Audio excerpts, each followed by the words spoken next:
You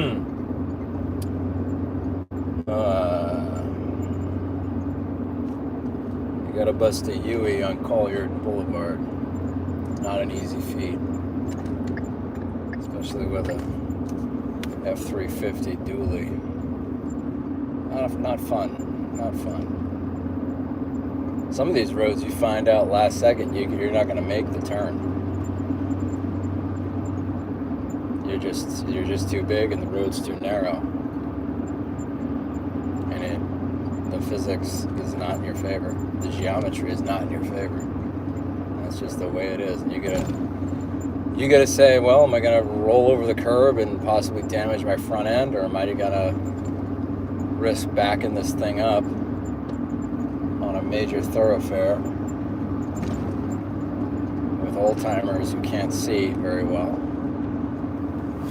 doing 75 and a 50? Or do you just wait for a very clean turnaround, like maybe you pull into a strip mall and just go through it? That's what I usually do. That's what I'm gonna do up here.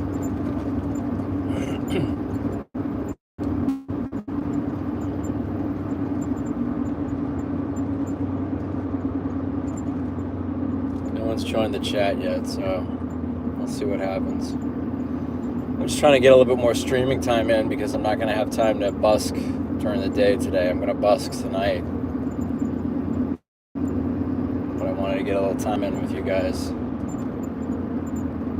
before I have to go pick up my kids. I'm picking up my kids in about 10 minutes.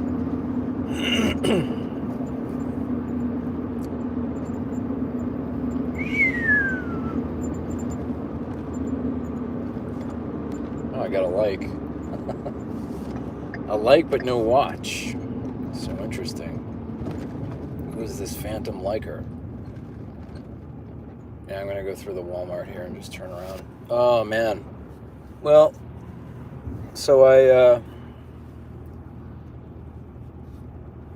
decided to do Uber Eats today instead of busk, and I think I got screwed by the I got screwed. I did 2 orders in about an hour and some change, and I started doing math on like what I should accept and what I shouldn't based on the gas mileage and all that. I started like zeroing in on that, and basically I shouldn't be accepting anything under $10 and nothing over 5 miles.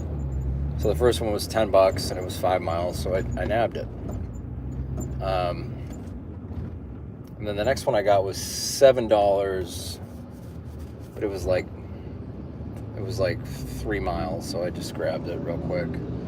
But then when I delivered it, it turned out to be $2. So I'm like, what is this? So I don't know what's going on, man. I don't know if that's because they're saying, it says on the app the $7 was your projected amount with tip. So it's like, oh, you're lying to me. It was actually $2. So you were telling me I was going to get a $5 tip from this guy who ordered 5 guys. Why don't you just tell me what the actual let's pretend that human nature is a thing and not everyone's going to tip. Not everyone's a good person, not everyone's going to tip their delivery person. Let's just go off base. What is the base that I'm going to get to do this deal? Don't lie to me, have me do it, and then be like, oh, sorry, it's only $2. So I don't know if this is going to work. I feel like I'm getting scammed. I know I'm getting scammed, but I need cash. I need cash right now.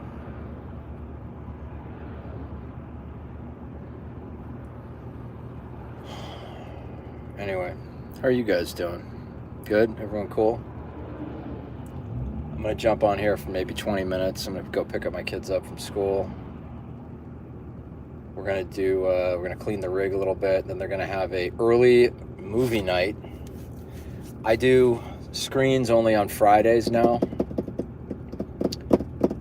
Friday nights. And so, it's like a big treat. It's something I can threaten to take away if they're misbehaving or whatever. So it's cool. And so we're going to do that from like 4 to 5 o'clock. And then downtown around 5:15. We're gonna jam, dude. We're gonna jam for the first time.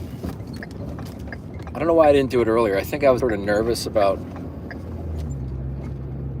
everything that's going on. I can't really get into it, but I got let me just say I feel more confident now about stuff. So yeah, we're gonna go jam for a couple hours. It'll be fun. They're looking forward to it. I think it'll be cool. You know, I've really been like, instead of just being like, oh no, the kids can't come, it's like, well, why can't the kids come? Why can't the kids participate in like when I got my 10-year AA chip last Saturday, and I usually go to my meeting at 8 a.m. because I usually don't have the kids till 9:05 on Saturdays, but now I get them full time. So I was sort of like, oh man, that's gonna stink. I'm gonna miss my 10-year anniversary date. But then I'm like, why can't my kids come? And the more I thought about it, I'm like, you know, when I was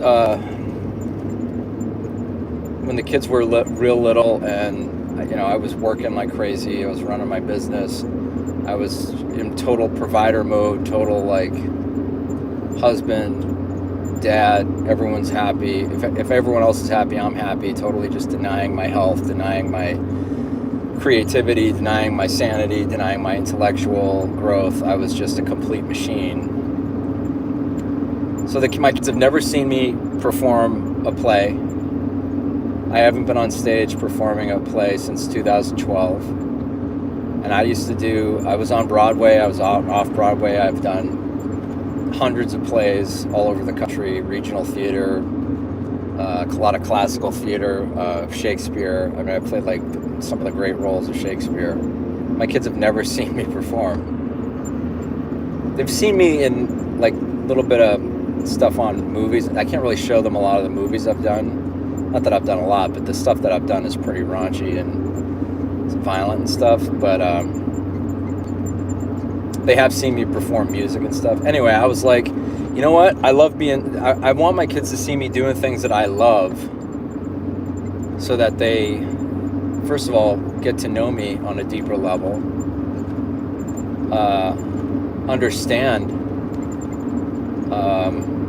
my story, and see me doing something that I enjoy. Because then it's like there's nothing better than seeing your parent or anybody that you love doing something that they love. It's such a great feeling to see them in their element. So I was like, you know what? I love being sober. I'm going to invite them. They're going to come with me. We're not going to probably stay for the whole meeting because, you know, it's an AA meeting. Sometimes the language gets a little salty, which is fine with me. I like it when people swear, because it means they're being honest and they're getting a lot of the bile out. They're getting the seeds of some negativity out into the room so it can be evaporated and turned into good karma and help people. I swear, when I share, I usually swear. Unless there's a kid in the room. Actually, there was a kid in the room a couple weeks ago and I swore and I forgot the kid because I forgot the kid was there. But anyway, I was like, we might not stay for the whole meeting, but my kids are going to see me get my 10-year chip. You know what I mean? So they came. We stayed for about 15 minutes. I got my chip. It was awesome. It was great. They didn't have a lot of questions. I was just like, yeah, this is my meeting. This is where I go to my meetings. They met a couple of people, and then we took off. We went and my daughter had a play date. My son and I went and did some bowling and stuff. It was great. It was great. So I'm just including them in stuff that I'm doing, and obviously we're doing stuff that they want to do.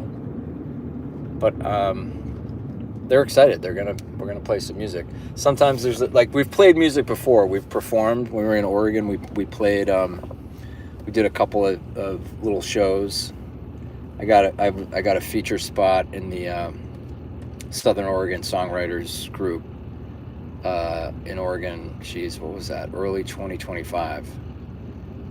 And at the last minute, their mom was like, "Oh, you have the kids tonight." And I was like, "Oh, okay." So I guess they're coming to the show. So they came with me to the show, and they were up on stage playing harmonica with me and stuff. But they were bickering a little bit about who's playing the harmonica and which song, and so it was a little wonky, but overall it was fine. But this time they're gonna play a little guitar with me. It's awesome because they're actually, like, I was trying to teach them. I am still actively teaching them guitar, but back in maybe February, March, I started doing an online guitar class for my cousins, who are my kids' cousins, my nephews. 3 of my nephews in the past year have started playing guitar or wanting to play guitar. Some of them are, like my nephew out in LA, Ronan, has been playing for at least a year, and he's got an electric guitar teacher. He's got a teacher that's teaching him. He's playing electric guitar. His cousin, my other nephew, Owen, who's I think 13, maybe he's 14 now. I think he's 14 this year, 2011. No, wait a minute. Is he 15? He's 15 this year, so he's 4. He just turned 14. He wanted to play acoustic, and when we were up in Vermont last year, I had a guitar that they had a guitar. Did I bring the guitar? No, they had the guitar there, and I was teaching them a couple things on guitar. And then my other nephew up in Massachusetts is 8 years old. He's 9 now. He wanted to learn guitar, so I was like, you know what? It'd be cool. It'd be a cool thing to do, is to do an online Zoom guitar class for these kids, for these boys. And so we did a handful of them, and then, people started missing them and saying, oh, we have a soccer game, or we have a whatever. Can't make it. So it started to dissipate. But we did a handful of them. It was really cool. And I kind of wanted my kids to participate in the class as well, but they didn't. They were like, I was hoping that they would get excited that their cousins were on the Zoom and I was giving them a class.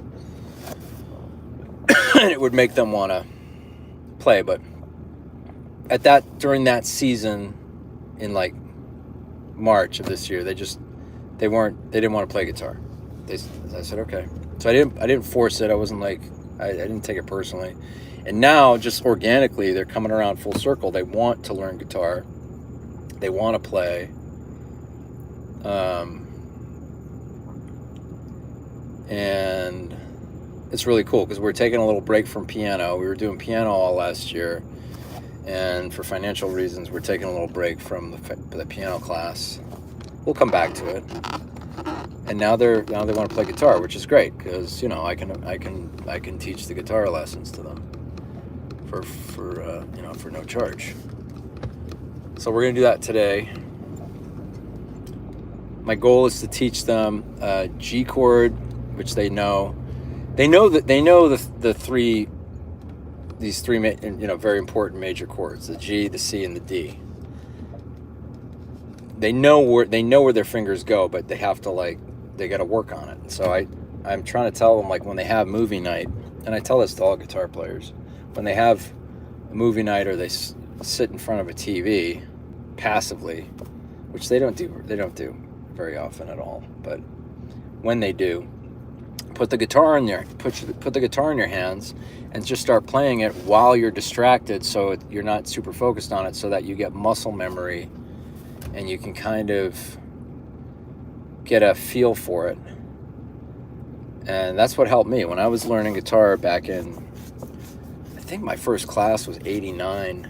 My guitar class was 89. I played acoustic guitar in my junior high school. I went to a combined junior senior high school, and they had a guitar class that I took advantage of. And the guitar teacher, Mr. Mark, said, first of all, he taught us finger picking, which was really cool because I wouldn't have known anything about that. So he taught us finger picking, hand position, and he said, now go home and practice this while you're watching TV, while you're doing something. And that's what I did. And you know, and then I started using a pick, and I started just listening to punk rock, and I realized I was more of a punk player than a heavy metal player. But what's cool is I have that base of the finger pick, of the claw, you know, the finger picking on the right, with the right hand. And I can, so when I started playing folk music and, you know, listening to John Prine and Gordon Lightfoot and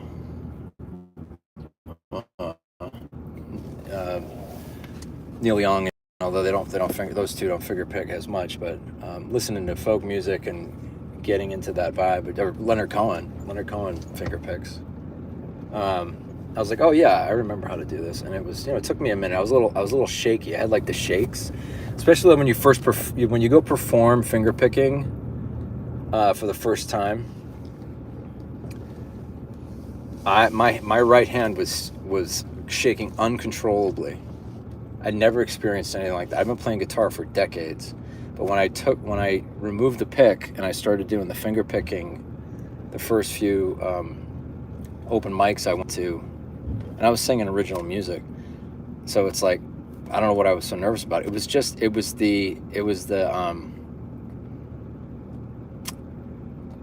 there was something about like the release of tension in my right hand, because when you're holding a pick, like, you can kind of, there's a security to it. You can kind of, I don't know, I'm not describing it correctly, but like, I just remember feeling like, so I actually looked at some videos from like classical guitarists about how to, and I reminded myself, oh yeah, I got to anchor my pinky on the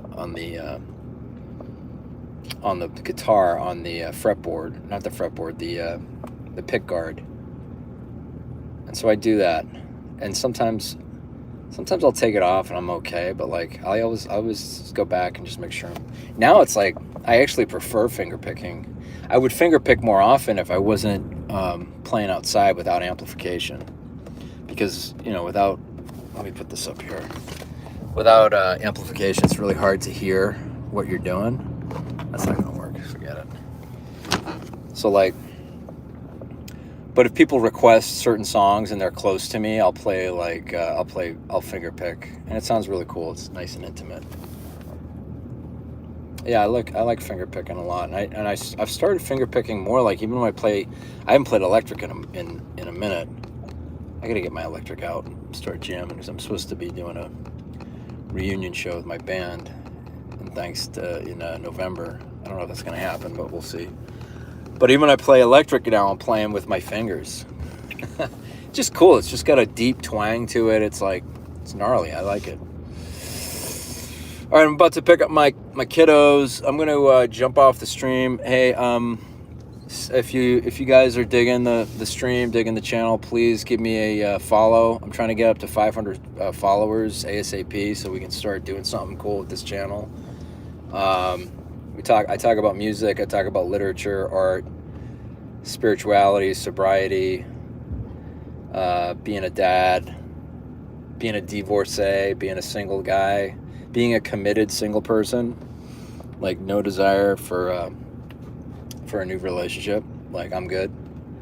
I'm good. So yeah, that's kind of what I do. It's mostly music. It's mostly me jamming on the street. And I'm a songwriter, singer-songwriter, played in bands when I was younger, had a total nervous breakdown at the age of 20, sold all my equipment, and just kept an old acoustic guitar, and played and wrote songs just for myself, for my own therapeutic reasons. wrote tons and tons of songs just privately, and then around 2021, after a year of COVID, I started coming out and playing and recording. And anyway, I gotta get off the channel. I gotta pick my kids. Bye, guys. Hope everyone's well. Please come back. I'm going to be here at 6 o'clock tonight doing a live stream from Fifth Avenue. My kids and I are going to play some tunes on the street for a couple hours. All right.